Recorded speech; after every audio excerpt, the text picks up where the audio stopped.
জানিয়ে দিব এই মুহূর্তে পাওয়া সর্বশেষ আন্তর্জাতিক সংবাদ। শুরুতেই শিরোনাম। যুদ্ধবিরতি ভেঙে ফিলিস্তিনিদের নিয়ে ইসরায়েলের নতুন সিদ্ধান্ত।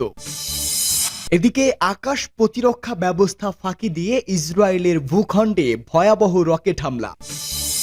এরপরেই জানাবো ইসরায়েলের হামলায় হামাসের মুখপাত্র শহীদ।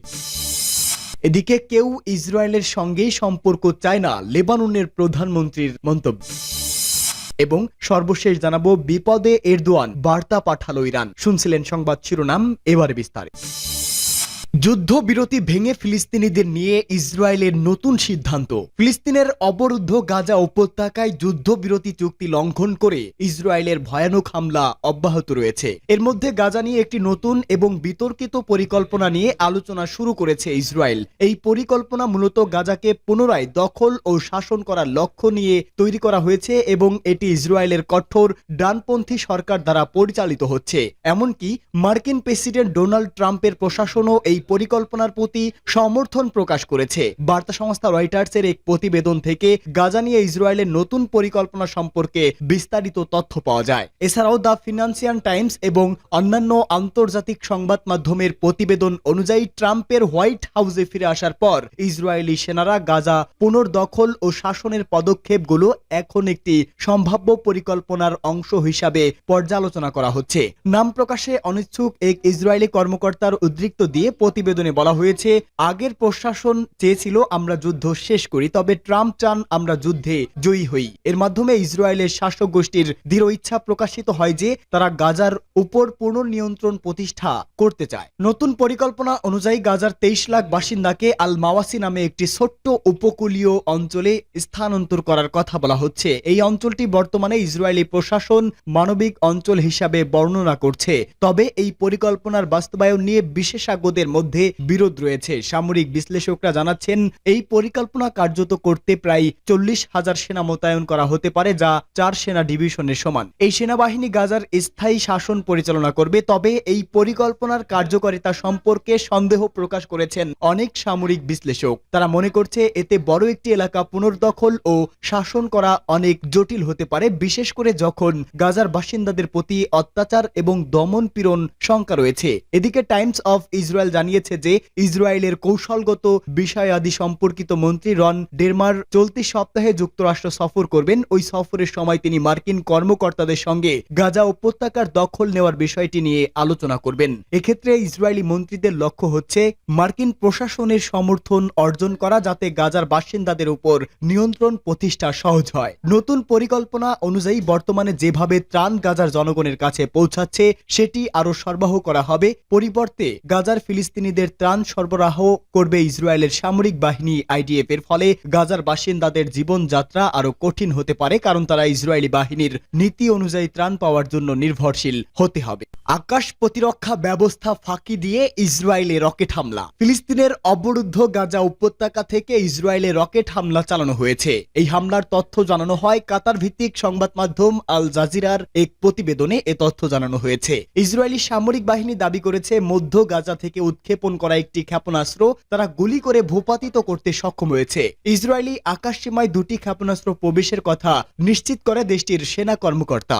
ইসরায়েলি সেনাবাহিনী একটি ক্ষেপণাস্ত্র বাধা দিলেও অপরটি গাজা সীমান্তের কাছে জিমরাট সম্প্রদায়ের এলাকায় আশ্রে পড়ে বলে সামরিক বাহিনীর টেলিগ্রাম চ্যানেলে প্রকাশিত বিবৃতিতে জানানো হয়েছে। এই ঘটনায় প্রাথমিকভাবে কোনো হতাহতের খবর পাওয়া যায়নি। ইসরায়েলি কর্তৃপক্ষ হামলাটির বিস্তারিত তদন্ত করছে বলে জানিয়েছে। গাজা উপত্যকা থেকে ইসরায়েলি লক্ষ্যবস্তুতে এ ধরনের হামলা গত কয়েক মাসে বেড়েছে।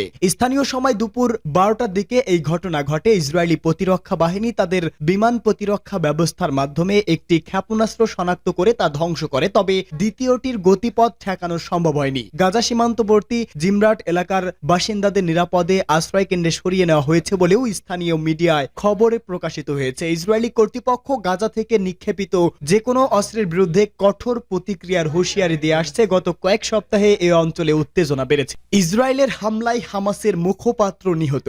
ইসরায়েলি বাহিনী গাজায় বোমাবর্ষণ অব্যাহত রেখেছে। হামাসের মুখপাত্র আব্দুল লতিফ আল কানোয়া ও আরও ৮ ফিলিস্তিনি নিহত হয়েছেন। জাতিসংঘ জানিয়েছে ইসরায়েলের নতুন অভিযানের ফলে গত এক সপ্তাহে গাজায় ১,৪২,০০০-এর বেশি মানুষ বাস্তুচ্যুত হয়েছে। এদিকে ইসরায়েলি বাহিনী অধিকৃত পশ্চিম তীরে হামলা চালিয়ে হোয়ারা শহরের কাছে এক ফিলিস্তিনিকে গুলি করে হত্যা করেছে। গাজার স্বাস্থ্য মন্ত্রণালয়ের তথ্য অনুযায়ী ইসরায়েলের হামলায় এখন পর্যন্ত কমপক্ষে ৫০,১৮৩ ফিলিস্তিনি নিহত ও ১,১৩,৮২৮ জন আহত হয়েছেন। গাজার সরকারি মিডিয়া অফিস জানিয়েছে নিহতের প্রকৃত সংখ্যা ৬১,৭০০ ছাড়িয়ে গেছে। কারণ ধ্বংসস্তূপের নিচে চাপা পড়ে থাকা হাজারো ফিলিস্তিনি এখনও নিখোঁজ রয়েছেন বলে ধারণা করা হচ্ছে।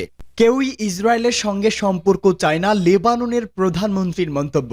লেবাননের কেউই ইসরায়েলের সঙ্গে কূটনৈতিক সম্পর্ক স্থাপন চায় না বলে জানিয়েছে লেবাননের প্রধানমন্ত্রী নওয়াফ সালাম। তিনি জানান, ইসরায়েলি বাহিনী এখনও লেবাননের ৫টি সীমান্ত এলাকা দখল করে রেখেছে। গত বছর তারা হিজবুল্লাহর হুমকি মোকাবেলায় অজুহাতে দক্ষিণ লেবাননে প্রবেশ করেছিল।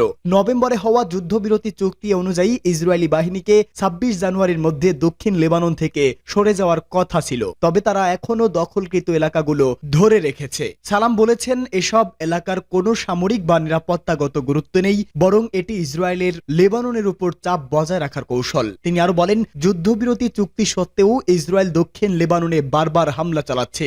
লেবাননের স্বাস্থ্য কর্মকর্তাদের মতে গত বছর ইসরায়েলি হামলায় দেশটিতে ৪,০০০-এর বেশি মানুষ নিহত হয়েছেন। ইসরায়েলি গণমাধ্যমের দাবি, নতুন মার্কিন প্রেসিডেন্ট ডোনাল্ড ট্রাম্পের প্রশাসনের সহায়তায় ইসরায়েল লেবাননের সঙ্গে সম্পর্ক উন্নয়নের চেষ্টা করছে। তবে দেশটির পার্লামেন্টের স্পিকার নাবি ব্যারি বলেন, ইসরায়েল তাদের রাজনৈতিক আলোচনায় টেনে নিয়ে কূটনীতিক সম্পর্ক স্থাপন করতে চায়, কিন্তু এটি আমাদের জন্য একদমই গ্রহণযোগ্য নয়। বিপদে এরদোয়ান বার্তা পাঠালেন ইরান। সিরিয়ায় ইরান সমর্থিত বাশার আল আসাদ সরকারকে কৌশলে হটিয়ে দিয়েছে তুরস্ক, কিন্তু সেই তুরস্কের ঘরেই এখন লেগেছে বিক্ষোভের আগুন। বিরোধীরা একজোট হয়ে তুর্কি প্রেসিডেন্ট রিসেপ তাইপ এরদোয়ানের পেছনে পড়েছে। ইস্তাম্বুলের মেয়রকে গ্রেপ্তারের পর থেকেই ফুঁসে উঠেছে তুরস্কের জনগণ। রাস্তায় নেমে তারা এরদোয়ান বিরোধী বিক্ষোভ করছে। বিরোধ সত্ত্বেও তুরস্কের এমন বিক্ষোভ দেখে চুপ থাকতে পারেনি ইরান। তুরস্কের বর্তমান পরিস্থিতি নিয়ে দেশটির পররাষ্ট্রমন্ত্রী হাকান ফিদানের সঙ্গে ফোনালাপ করেছে তার ইরানি সমকক্ষ আব্বাস আরাকচি। এ সময়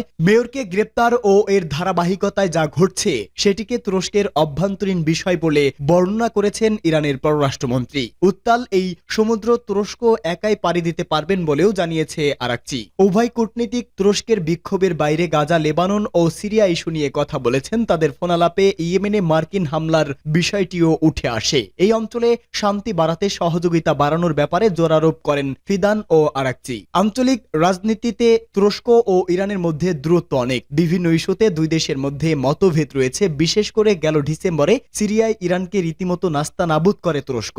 আঙ্কারার উস্কানি পেয়েই আসাদ সরকারের পতন ঘটায় বিদ্রোহীরা। তাতে এক ঢিলে দুই পাখি মেরেছে আমেরিকা। পরম মিত্র ইসরায়েলের পথের কাঁটা যেমন সরেছে, তেমনি ইরানকেও নিষ্ক্রিয় করা গেছে। দীর্ঘদিন ধরে অভিযোগ রয়েছে, লেবাননের যোদ্ধাদের কাছে অস্ত্র ও অর্থ পাঠাতে সিরিয়াকে ব্যবহার করে আসছে ইরান। লেবাননে প্রতিরোধ যোদ্ধাদের নেতৃত্বের কোমর ভেঙে দিলেও তাদের জন্য ইরানি মদত কোনোভাবেই বন্ধ করা যাচ্ছিল না। ঠিক তখন অনেকটা ঝড়ের গতিতে দামেস্ক দখল নেয় সিরিয়ার বিদ্রোহীরা। রাশিয়া ও ইরানের সামরিক উপস্থিতি থাকলেও তারা মোটেও পাত্তা পায়নি। সিরিয়ায় ক্ষমতার পট পরিবর্তনে সবচেয়ে লাভবান হয়েছে যুক্তরাষ্ট্র ও ইসরায়েল। এতে করে ইসরায়েল যেমন তারা সীমানা বাড়িয়েছে, পাশাপাশি সিরিয়া থেকে ইসরায়েলে হামলাও বন্ধ হয়েছে। আর যুক্তরাষ্ট্র বিনা রক্তপাতে কুর্দি শাসিত অঞ্চলে নিজের ঝান্ডা গাড়তে পেরেছে। আসাদ পরবর্তী সিরিয়ার সঙ্গে মার্কিন সাক্ষরতার প্রচেষ্টা এবং কুর্দিদের সঙ্গে দামেস্কের বিভিন্ন সমঝোতা সেই দিকে ইঙ্গিত করে। এখন তুরস্ক হঠাৎ করে বিক্ষোভ ছড়িয়ে পড়ায় বেকায়দায় পড়েছে এরদোয়ান। তুরস্কের এ নিয়ে সরাসরি আগ্রহ না থাকলেও মাথা ব্যথা শুরু হয়েছে ইউরোপের। কিন্তু এক সপ্তাহ ধরে চলা এই বিক্ষোভ থামাবার কোনো লক্ষণ নেই। দ্রব্যমূল্য বৃদ্ধি পাওয়ায় এমনিতেই কুর্দিদের মধ্যে এরদোয়ান ও তার ক্ষমতাসীন দল একে পার্টির জনপ্রিয়তা কমেছে, আর সেই সুযোগটাই কাজে লাগাচ্ছে বিরোধীরা।